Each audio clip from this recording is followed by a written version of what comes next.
Hi there, and welcome to another episode of Nurturing Success, where we chat with successful financial and financial related professionals about things that work in their business and how they might be able to help our profession. So today we have Chris Johnson, who is an estate planning attorney, but does a lot more than that. He'll share more of that with you. But thank you, Chris. I appreciate you taking time to be here today. Oh, thank you. Thanks for having me You're, on. no, you're very welcome.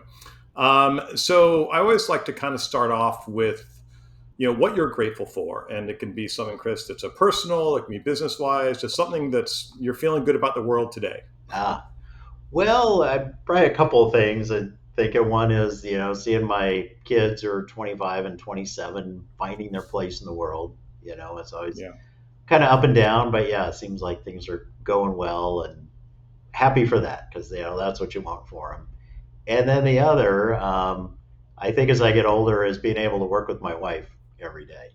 Oh, Because I that might be new. I don't think I knew you were doing that now, so that's Oh, great. yeah, we met, but and we saw that we worked in the same field, Yeah. but so maybe that was part of the attraction. But Yeah.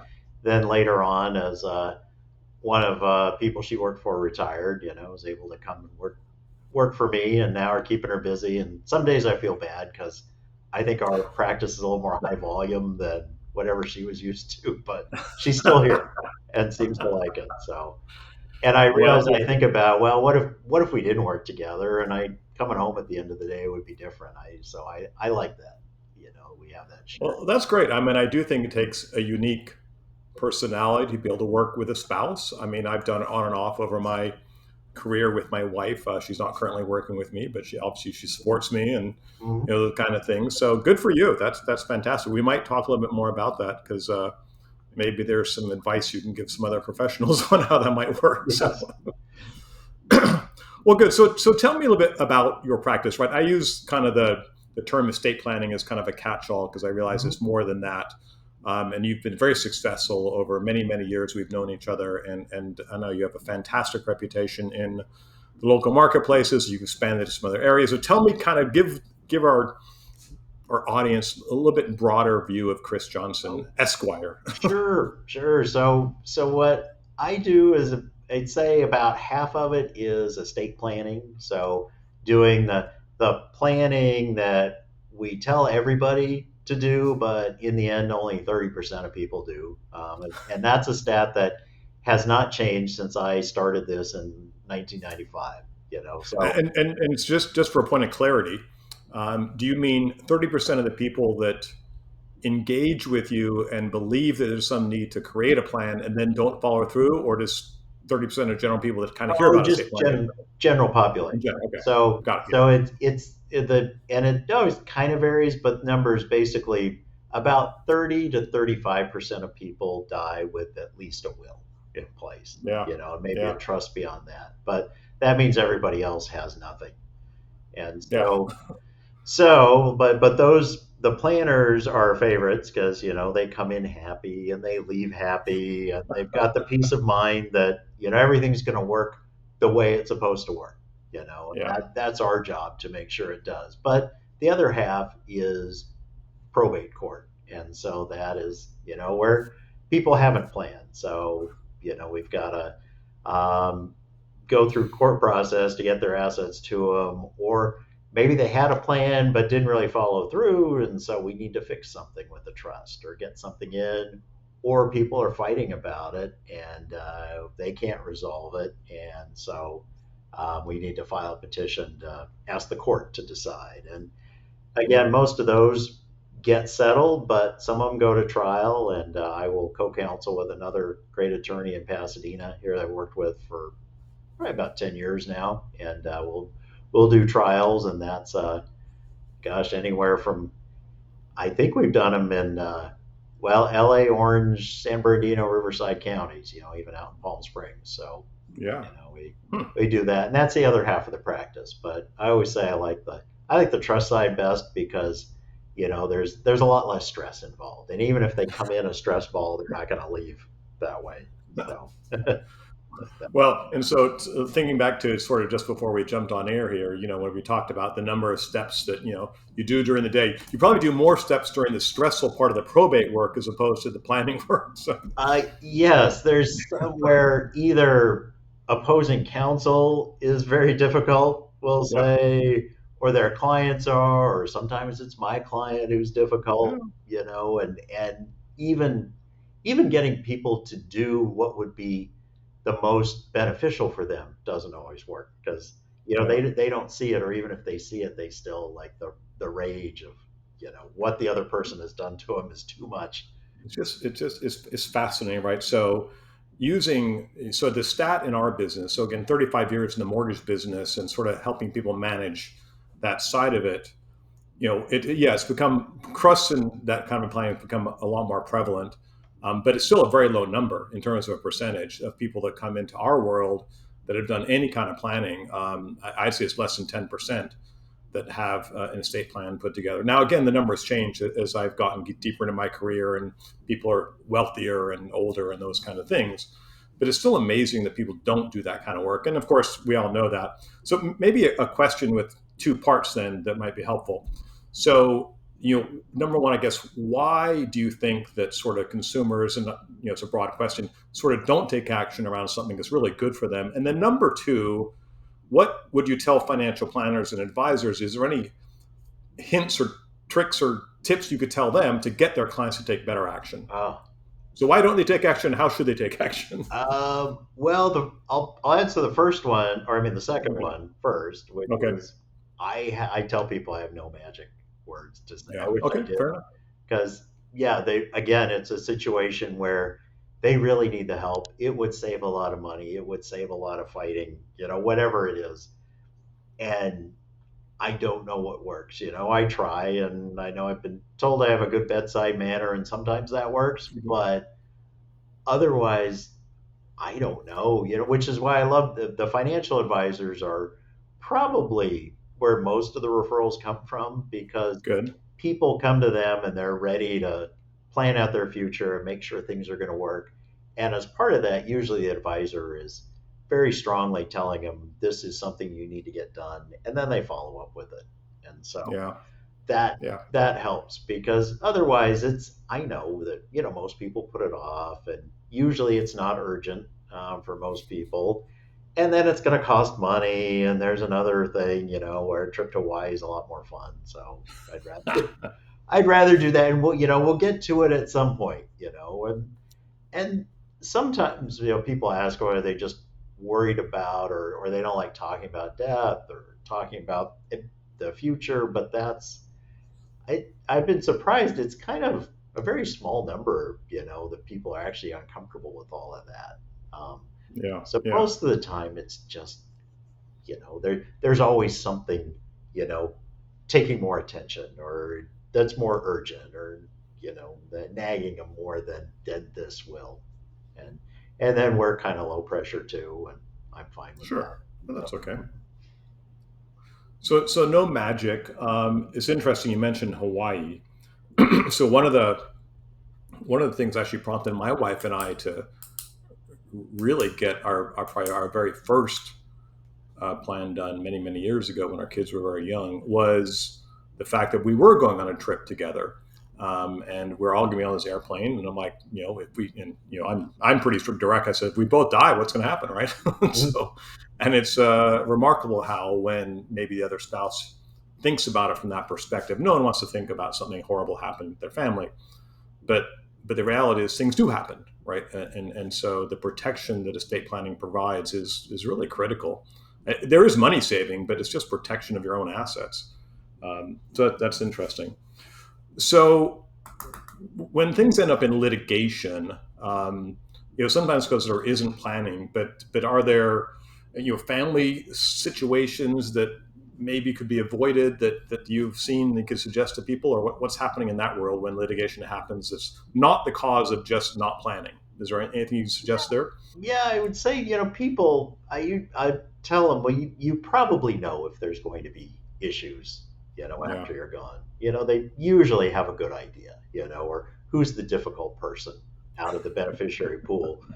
they're going to know. And then, so I say, well, make sure what the best way to avoid conflict. So in choosing the Yeah. trustees, pick pick the ones where, again, least amount of conflict, or the people who are organized and keep good records, and will call the beneficiaries back. Like, all of those things are things where people file a trust petition because someone blows them off and won't take their calls, or says, I'll give you what I give you when I feel like it, or which happens, or Yeah. Yeah.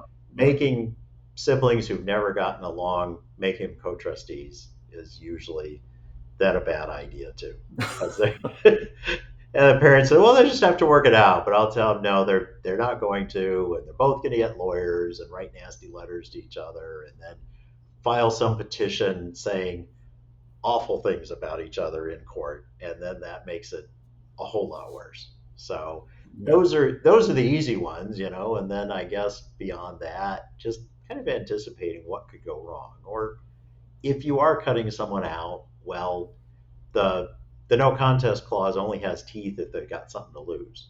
And so Good one point. thing I've noticed is there are a lot more people out there, like taking on contingency probate trust and will contests. And it's starting to get to be a big industry. They don't advertise like the personal injury lawyers do, but in my world, I see a lot of that. And they where probably the easiest case for them is where there's a good amount of money overall, Hmm. and they've got a client who was written out completely. Well, Mm. they're just going to file a petition and try to get something out of that estate. And so, So, huh, oh, uh, go ahead, finish your thought. I'm oh, sorry, Chris. well, Go I ahead. was going to say, so when people talk about, well, I want a no contest clause. Well, the no contest clause works when basically what it says is, if you file a trust contest and you lose, then you forfeit whatever you were getting from this trust. And Okay. so, if they've got something significant enough to lose, then it's worth it, because they know that, well, there is a good chance they're not going to win, or maybe they Yeah. don't get something that they don't get enough to make it worthwhile even. And so that is some, even in California, they've kind of watered down the effectiveness of the clause, but they're still enforceable. And there's certainly, every year there's appellate decisions showing that people have lost out because they chose to contest and they lost. So that, It's yeah, I had not heard of that, so that's interesting. I want to just touch back on the contingency for a moment, but I also want to emphasize a point that you made a moment ago around co-trustees. And most of the people that will listen to this are professionals and probably understand why you really shouldn't have co-trustees, even if they do get along, right? Because even the best of friends can sometimes have a disagreement on something or other. But it leads me to also think about the increase in professional fiduciaries that are in the world now. Tell me a little bit more about sort of that world, because I think it's still relatively new, even to me who's been around. But I don't know that everyone understands fiduciaries and their role they might play is this trustee part. Yeah, so that's someone who is a trustee for a living, basically. And Yeah. so and when I was first starting out, they tended to charge a percentage, or just kind of the standard trustee fee, which is probably set by banks many decades ago, was like 1 to 1.5% of the trust assets. Well, they've kind of moved more toward hourly fee model, which in most cases is probably going to result in less fees going to the trustee. Yeah. And they, the advantage there is that they do it for a living, so they can take the angry calls from the one beneficiary that is going to be a problem.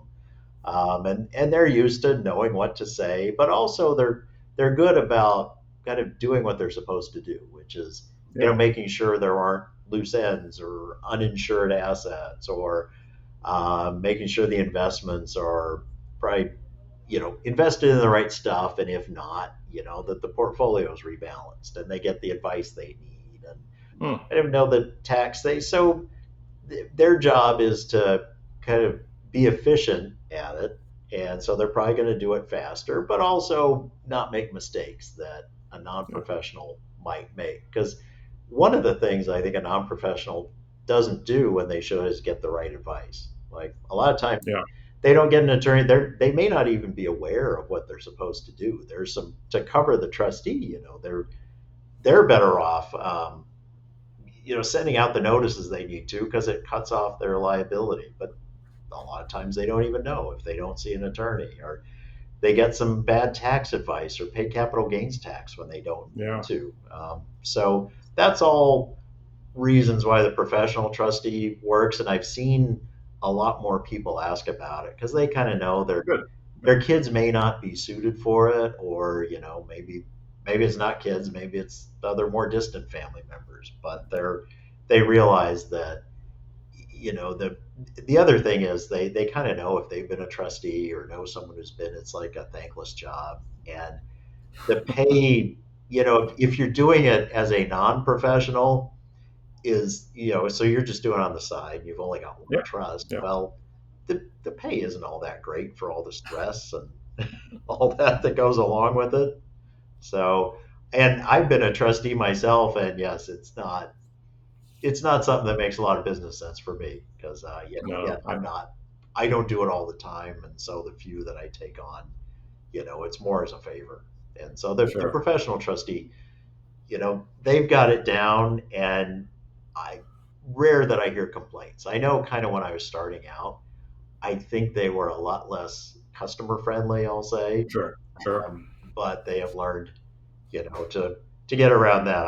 I remember making some referrals, and I felt bad because this guy who I had known, but he's no longer with us. But anyway, he yelled at my client who Oh picked it. no. And it was like, well, I won't make the mistake of sending someone back to you, but still, That's right. they're If stuck yeah, with him. Yeah. So pretty basic customer service kind of stuff, right? And they are yeah, paying for the service. They are paying for the service. yes, and so all of that, yes, I think the group has come a long way, and the state's been great about kind of the education and training and licensing, and I work with a lot of them and bring them into a lot of situations, and it's always a happy experience.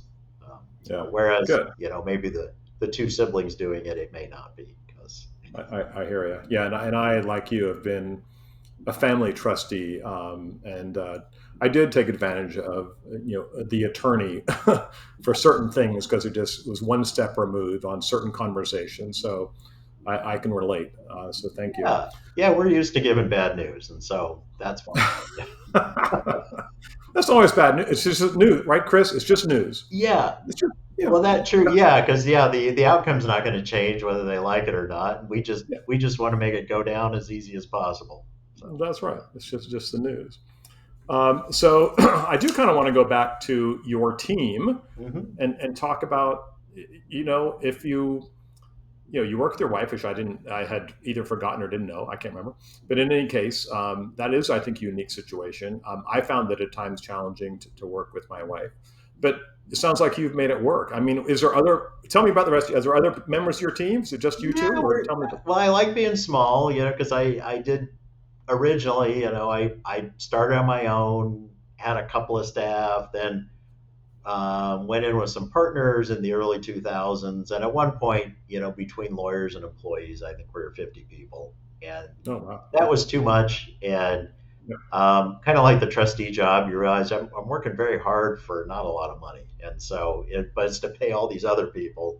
And Yes. so I had some time to think about, well, how would I want to design the ideal office for me? And it came to just me as an attorney, and then having the paralegal, and that's my wife. I've got Yep. someone else who works part time to help in preparing our trusts, and then also a receptionist and kind of all around clerk, and customer service person. And so it's just the four of us. And then on the Right. litigation side, I will co counsel with another attorney.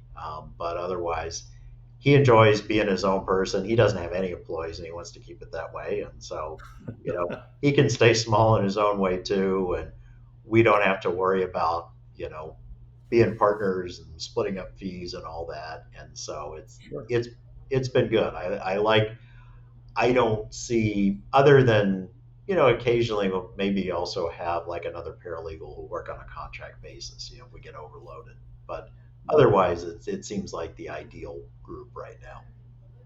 Well, it certainly sounds like you've figured out a way to make it comfortable from a lifestyle perspective and business, and you're comfortable, which means you can probably keep going for as long as you want to keep going, right? I do. I was telling someone else, or several people have asked, because my wife asked too. Like, well, when can we retire? And when I originally met, she's like, I'm never going to retire. Well, Yeah, of course. now, now, and I told her, well, I think when I'm 73, and that means when she's 71. She's that long, but yeah. I said, no, you want to keep working, um, but yeah, I think that's kind of you know, based on planning, well, that's when we could. But Yeah, I know people like most attorneys just kind of gradually pull back, and I think that's what I want to do because yeah, I haven't figured out what I would do for free just yet to fill up my time. yeah. Because I'm not sports inclined. I mean, pickleball's fun, but I certainly couldn't do it competitively. Well, that's right. Well, now that you're down, in the desert on occasion, maybe we'll try some pickleball and a beer or something, right? We'll see. We'll Oh see. yeah, yeah, definitely. 'Cause, they Uh, definitely take it more seriously out there too. yeah, they certainly do. Pickleball is its own little cult. It's an amazing thing, and it's great. I haven't not quite joined the cult yet, but we shall see. That's okay. So, well, great. I'm going to ask you kind of just another quick question, then I'll let you kind of close this out, Chris. But Mhm. I appreciate you sharing your knowledge and experience very much. But tell me a little bit about, if you could. So, obviously, I'm in the liability side. I'm in the mortgage Mhm. business. You've been very kind and come to some classes and different things we've done, and we've had a chance to work together on a few cases. But tell me kind of how you just think about sort of the mortgage liability side and how it might work into the practice on occasion. Well, one, there's the obvious is just people need referrals to a good mortgage person, and Yeah. so that we're happy to give out. And then as kind of my client's age and I'm getting older, the reverse mortgage comes up a lot Mhm. more, and I kind of, I was happy for your last educational session because that one Yeah. opened up my eyes to where, I think the market for the reverse mortgage is probably a lot more broad, and just using it as a tool, even when you got a lot of other wealth, looks good.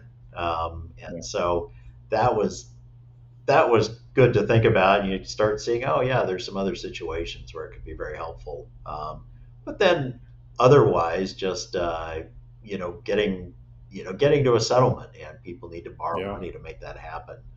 Having a someone who's got access to not just your usual conventional mortgages is very helpful, or like helping us out with something that's kind of little known, but a big tool is people want to preserve their Prop 13 when they get Yeah. the family house.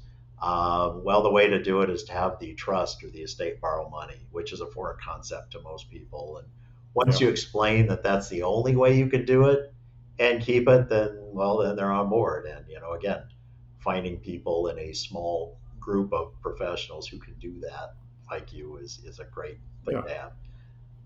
Yeah. I appreciate that, and I do agree with you that it's again, if advisors are seeing this, planners are seeing this, they may be familiar with that, but oftentimes the goal of beneficiaries is for one of them to try and maintain that the parent child property tax exclusion and keep the property tax base low, right? And there is a very specific, tested by law methodology for doing it, which does involve some unique financing, which we're lucky enough to have expertise to do. So, and I know we've worked together on them. So, thank you for that. Well, that's awesome, Chris. Well, thanks very much. I'm going to give you the last word and allow you to put something positive out in the world. If you have some words of advice or something kind of fun to share that you think would benefit the world, I'd like you to share that, and then we'll be signing off. So thank you.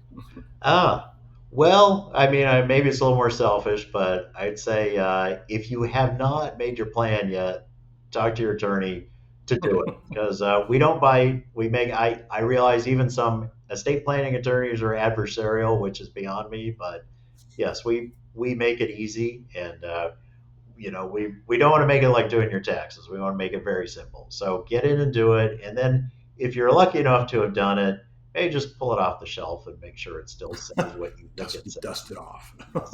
Yeah. We like doing the dusty old estate plans and sometimes they don't need anything, but many times No, that's right. so. Well, thank you very much. I know I said I'd give you the last word, but I want to emphasize that you could do a lot worse than talking to Chris. If there's any kind of your planning, or you're looking for if you're an advisor looking for a great referral partner, I can personally say that Chris does a great job, and you would do very well to work with him. So thank you very much, Chris. Oh, well, thank you. I appreciate your time, and take care. We'll see you soon. Oh, well, likewise. Thank you. All right. Thanks, Chris. All right. Take care. You too. Bye now.